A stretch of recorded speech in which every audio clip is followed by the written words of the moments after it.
आज की इस कहानी का नाम है प्रेरणा। बात कुछ पुरानी है। इलाहाबाद विश्वविद्यालय में एक बहुत ही कुलीन, भद्र, सुलझी हुई, कुशल और सच्चरित अध्यापिका थी। वह एक कक्षा की संस्कृत विषय की व्याख्याता थी। उसका नाम था प्रेरणा गौतम। यथा नाम तथा गुण और सद्मार्ग से भटके युवकों और व्यक्तियों को सचमुच प्रेरणा देती रहती थी। कोई उच्चर से उच्चर इंसान ही क्यों न हो, प्रेरणा जी उसे नेक राह पर चलने की प्रेरणा अवश्य देती रहती। उसका मन तो सुंदर था ही, तन भी निहायत खूबसूरत था। सुंदरता ने उनके गोरे चिट्टे बदन पर मानो चार चांद लगा रखा था। रेशमी बाल और सुरमई आंखें देखते ही बनती थी, बल्कि यूं समझी कि वह वाकई रूप की रानी थी। उनका गोरा मुखड़ा देखकर लोग आहो भरकर रह जाते थे। उसका मन महसूस उठता। उसकी अदाएं दरअसल बहुत निराली थी। उसका हर अंदाज एकदम अनोखा था। जो व्यक्ति उससे एक बार बात कर लेता, वह मंत्र मुग्ध सा हो जाता। वह स्वयं को धन्य समझने लगता। उनके अंदर वे सभी गुण मौजूद थे जो किसी कुलीन और सभ्य स्त्री में होने चाहिए। उनके शरीर में गजब की जो लचक थी, वह उनके हृदय पटल पर भी विराजमान थी। साथ ही वह सच में इतनी दिलेर भी थी कि उन्हें ऐसी शरारती बदमाश व्यक्ति से तनिक भी भय न लगता था। उनकी दिलेरी का कोई जवाब ही न था। उनका विवाह न हुआ था। अभी तक वह कुंवारी ही थी। उनके माता पिता और अग्रज मनमोहन गौतम भी बिल्कुल उन्हीं की तरह थे। मनमोहन गौतम भी बहुत ही सज्जन और दयालु पुरुष थे। एक बार की बात है, प्रेरणा जी की कक्षा में एक ऐसे उज्जड़ विवेकहीन विद्यार्थी ने दाखिल ले लिया जो क्लास के बाकी अन्य छात्रों से उम्र में काफी बड़ा और बहुत ही उद्दंड था। उसका नाम था गोकर्णनाथ तिवारी। संस्कृत विषय का छात्र होते हुए भी उसे नीति और संस्कारों से कुछ भी लेना देना न था। बड़ा ही मनचला और दिलफेक युवक था। वह न तो कोई छोटा देखता और न बड़ा। जोजी में आता फौरन बक देता। उसे किसी का डर तो था नहीं, अतः बोलने से पहले उसके परिणाम के विषय में तनिक भी विचार न करता था। उसे किसी का लेस मात्र भी भय न था। उसका कद लगभग 8 फीट लंबा था। गर्दन भी जिराफ की तरह लंबी थी।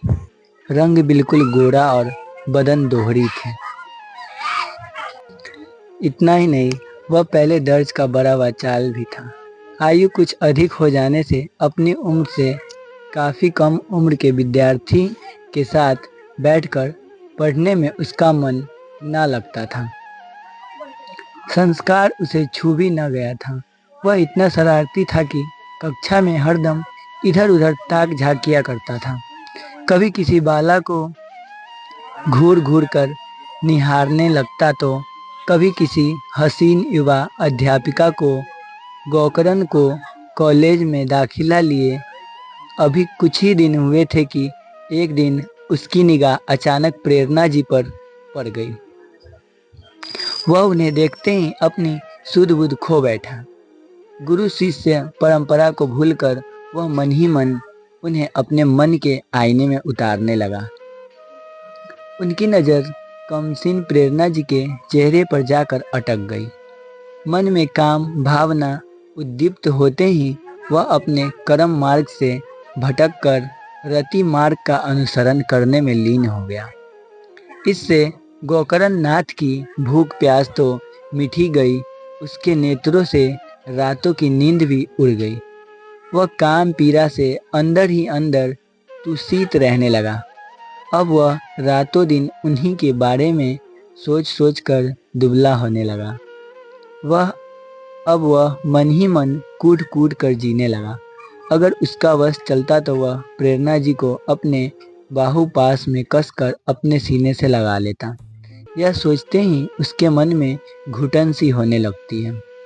वह उनके कोमल सुंदर कपोलों को चूमकर अंधा जाता, भ्रमर बनकर नरम गुलाबी अधरों का मधुर रस चूस कर तृप्त हो जाता। उसके दिल के अरमान पूरे हो जाते, उसकी हर्षत मिट जाती। वह नींबू को इस प्रकार निचोड़ डालता कि एकदम रसहीन हो जाता।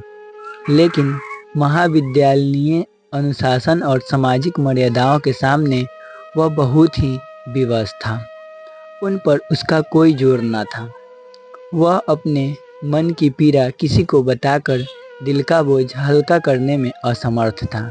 किसी से कुछ बताने में बदनामी का जोखिम था। मन में एक बार तृष्णा समा जाने पर अतृप्त पुरुष कुमार्ग पर अग्रसर हो जाता। काम वासना के दलदल में फंसते ही वह व्यक्ति विचारी बन जाता है।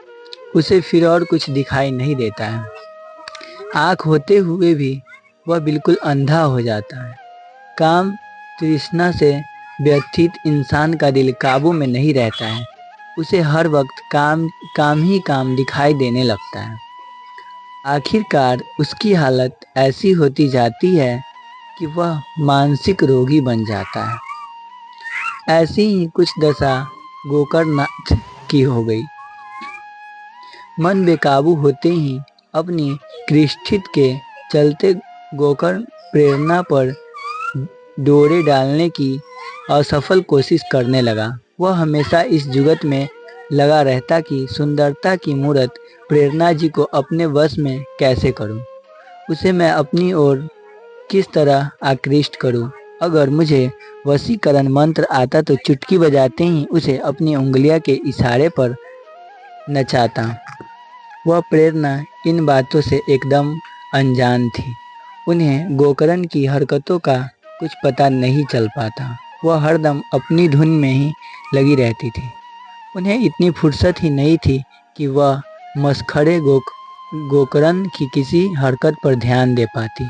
उन्हें बस अपने काम से काम था। हर अच्छा अध्यापक अपनी कक्षा के छात्रों को भली भांति पहचानता है। वह उनकी नस नस से वाकिफ होता। वह उनकी खूबियों और कमजोरियों पर अपनी कड़ी निगाह रखता है। पुरुष किसी स्त्री को किस चेष्टा या क्रिचेष्टा से देखता है वह तुरंत समझ जाती है। पुरुष की क्रिचेष्टा को समझते ही वह सजग हो जाती है। छात्रों से भरी कक्षा में गोकर्ण की बार बार की उटपटांग कारगुजारियों से एकदम बेखबर प्रेरणा को कुछ ही दिन बाद यह एहसास होने लगा कि गोकर्ण सचमुच एक लफंगा है।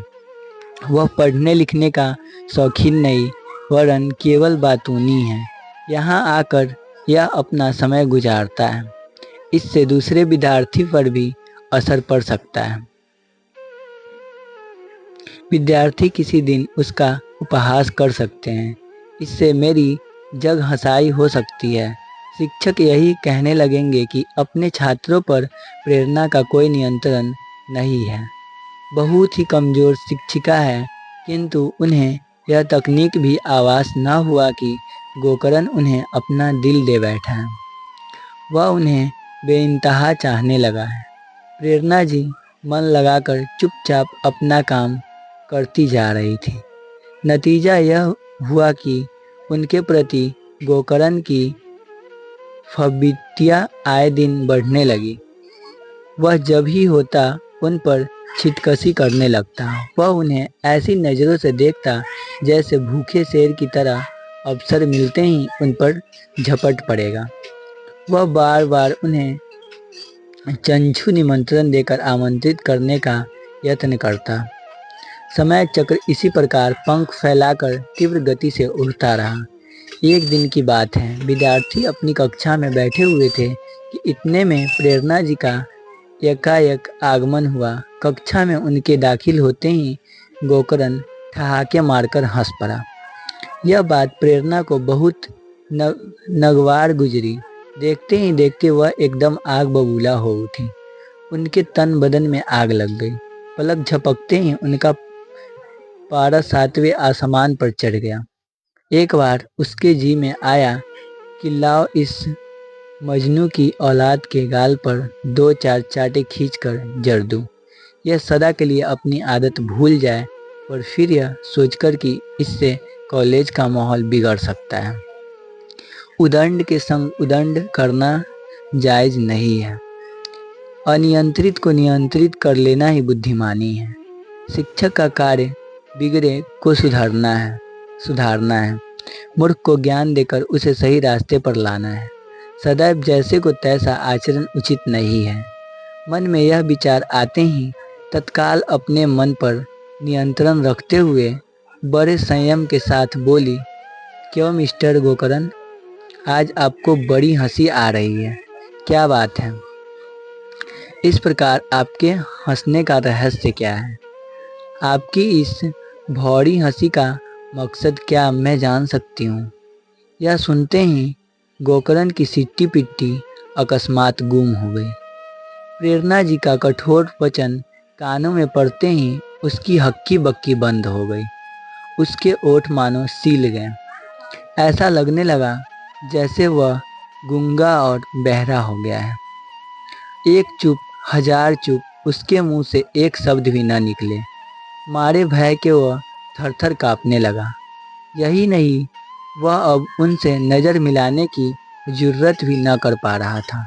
वह उनकी ओर न देखकर बगले झांकने लगा। उसकी यह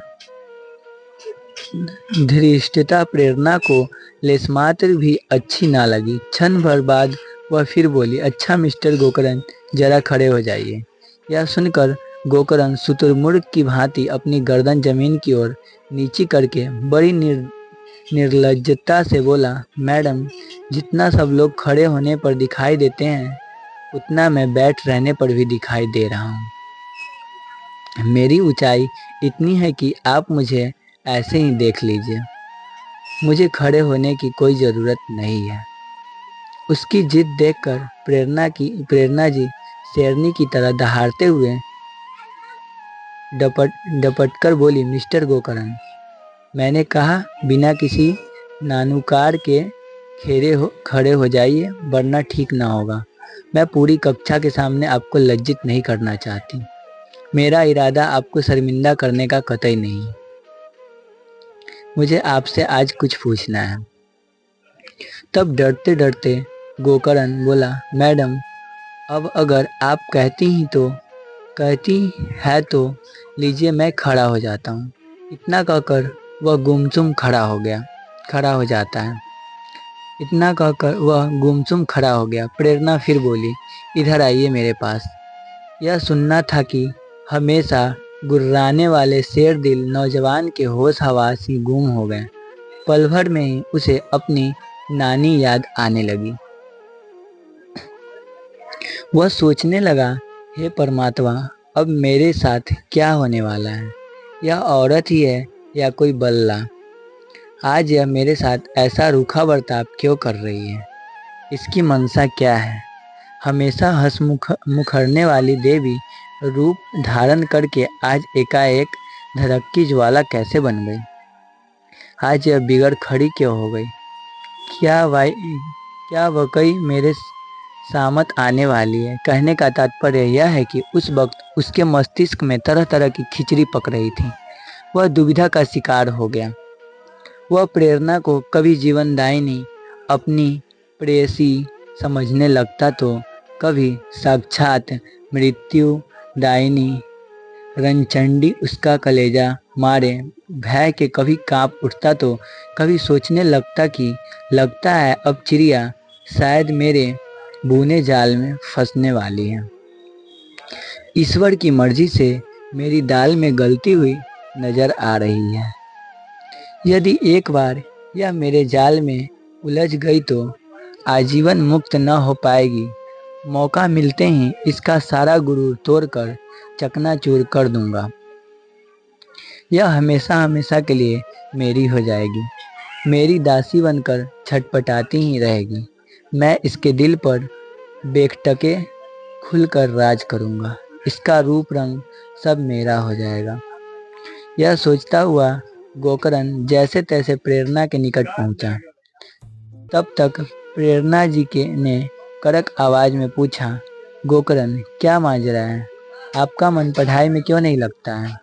यह सुनकर गोकर्ण लज्जा का अनुभव करते हुए बोला, मैडम सच बात यह है कि मेरा बाप इलाके का एक कुख्यात गुंडा और बदमाश था।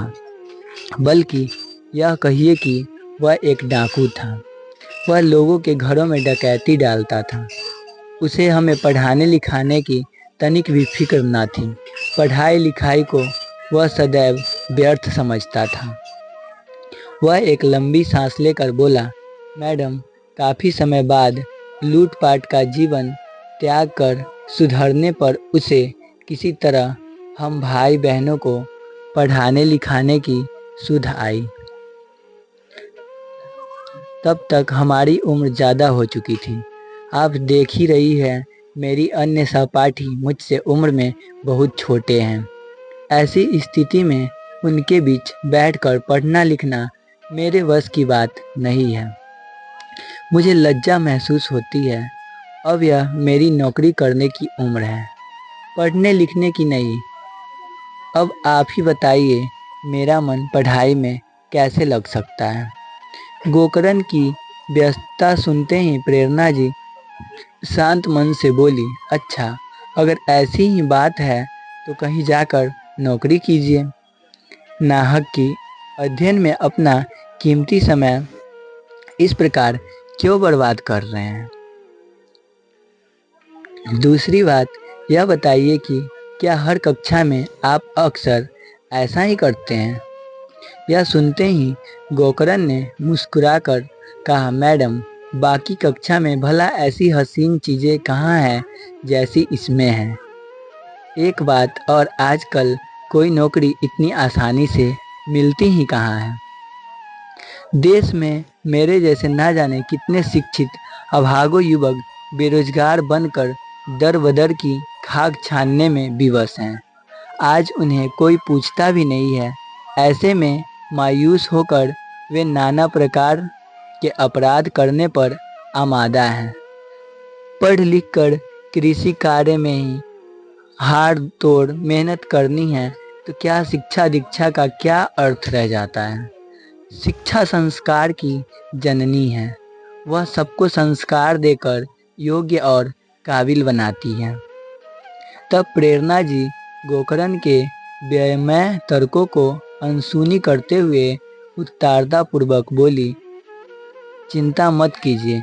यदि आप नौकरी करने के ही इतने प्रबल इच्छुक हैं तो मैं आपको वचन देती हूँ कि आपको नौकरी मैं दिलाऊंगी। चोर की दाढ़ी में तिनका होता है। गोकर्ण अब भी दुविधाग्रस्त ही था। अभी तक उसकी दुर्दशा कम नहीं हुई। फिर भी वह कुछ साहस जुटाकर बोला, परंतु मैडम कोई ऐसी वैसी छोटी मोटी नौकरी ना करूँगा। यदि नौकरी करूँगा तो आन बान शान और शोहरत वाली ही करूँगा। यह सुनकर प्रेरणा जी हंसकर गंभीरता से बोली, मैं आपको वैसी नहीं बल्कि शोहरत और शानदार नौकरी ही दिलाऊंगी। ऐसा कीजिए, यह लीजिए मेरे घर का पता और कल सुबह अपने सभी प्रमाण पत्रों के साथ वहां आ जाइए। कॉलेज से फुर्सत मिलने पर वह घर गई और अपने भाई से गोकर्ण को कोई अच्छी नौकरी दिलाने का अनुरोध किया। गोकर्ण काम तृषा में अंधा तो हो चुका था। घर पर बुलाने का प्रेरणा का आमंत्रण मिलते ही वह फूलकर कृपा हो गया। उसके हृदय में प्रसन्नता की लहरें उठने लगी। उसका कलेजा जोर जोर से धड़कने लगा। मन बलियों उछलने लगा। मन मृग कुलाचे मारने लगा। उसके मन ख्याल आने लगा कि ऐसा मालूम होता है मेरी सोच पूर्णतः गलत थी। अतः मेरी चिंता बिल्कुल निर्मूल ही साबित होती दिखाई दे रही है। मन में यह विचार आते ही उसकी मुराद पूरी होती हुई नजर आने लगी। उसकी सारी उदासी तनिक देर में न मालूम कहाँ छू मंतर हो गई। उसका मन मयूर मस्त होकर नृत्य करने लगा। गोकर्ण सोचने लगा, अब पंछी लगभग मेरे बिछाए जाल में फंसने को सहर्ष राजी है। घर पर आने का खुले मन से निमंत्रण देना इसका सबूत है, मगर दूसरे ही पल उसके मन में आता कि कहीं ऐसा ना हो कि अपने घर पर प्रेम से बुलाकर यह चतुर चिड़िया उल्टे मुझे ही पन्ने बिछाए हुए जाल में फंसा दे। पाने के फेर में अनायास ही कहीं मुझे लेने के देने न पड़ जाए। स्त्री जाति का कोई भरोसा थोड़े ही है। इन्हें जब स्वयं परमपिता जगदीश्वर ही नहीं जान सकता तो पुरुष की तो बिसात ही क्या है। किसी पुरुष की क्या मजाल की किसी ललना को पहचान सके। पलक झपकाते ही स्त्री कई रूप धारण कर सकती है। उसके पास कई रूप विद्यमान है। खुश होने पर वह किसी की तकदीर बना भी सकती है और बिगाड़ भी सकती है। उसमें देवी का रूप भी मौजूद है और पिचासनी का भी। वह वरदान भी देती है और पिचासनी का भी। वह वरदान भी देती है और नाराज होने पर अभिशाप भी। वह जैसे पुरुष को जन्म देती है वैसे ही उसे मिटा भी सकती है। मन में ध्यान आते ही गोकर्ण की रूह कांप उठती। उसे दिन में तारे नजर आने लगते। दिन इसी तरह सोच विचार करते बीत गए। शाम ढल गई और रात हो गई। गोकर्ण की उलझन किसी भी सूरत में कम ना हुई। वह सारी रात्रि सो न सका। रात भर करवटें ही बदलता रहा। सवेरे होते ही वह बिस्तर से उठा और तैयार होकर मुस्कुराते हुए प्रेरणा के घर की ओर चल पड़ा। मार्ग में वह यह फिल्मी गाना गुनगुनाता रहा, आज उनसे पहली मुलाकात होगी। इसके साथ ही वह सोचता रहा कि आज मेरा सपना साकार होगा, मेरा सारा खटका मिट जाएगा, मैं धन्य हो जाऊंगा। वह मुझसे जब एकांत में अकेले मिलेगी तो जी भर उससे प्यार करूंगा। मैं खुद को उस पर निछावर कर दूंगा। आज मुझे जो खुशी मिलेगी वह मुझे जीवन में कभी नहीं मिल पाएगी। मैं ऐसा करूंगा, मैं वैसा करूंगा। मेरा भरपूर प्रेम पाकर वह फिर भी भूलकर भी मुझसे अलग नहीं हो सकेगी। वह हरदम मेरे ख्यालों में ही खोई रहेगी। इतने में प्रेरणा का घर आ गया। गोकर्ण ने वहां जाते दरवाजे पर लगे डोरबेल को बजा दिया। घंटी की आवाज़ सुनते ही प्रेरणा ने दरवाज़ा खोल दिया। उस समय वह घर में अकेली थी। उसमें कोई दूसरा व्यक्ति न था। दरवाजे के बाहर गोकर्ण को खड़े देखकर वह बोली, आ गए मिस्टर गोकर्ण, आइए अंदर आइए। घर के अंदर जाते ही वहाँ किसी और के न देखकर गोकर्ण के मन में हिलोरे उठने लगे। उसका मन मचल उठा। प्रेरणा जी ने उसे करीने से सजे सोफ पर बैठने का संकेत किया। वह धमक से उसमें बैठ गया। उसमें बैठते ही उसके अंदर धंस गया। उसे वही बिठाकर प्रेरणा जी रसोई के भीतर चली गई।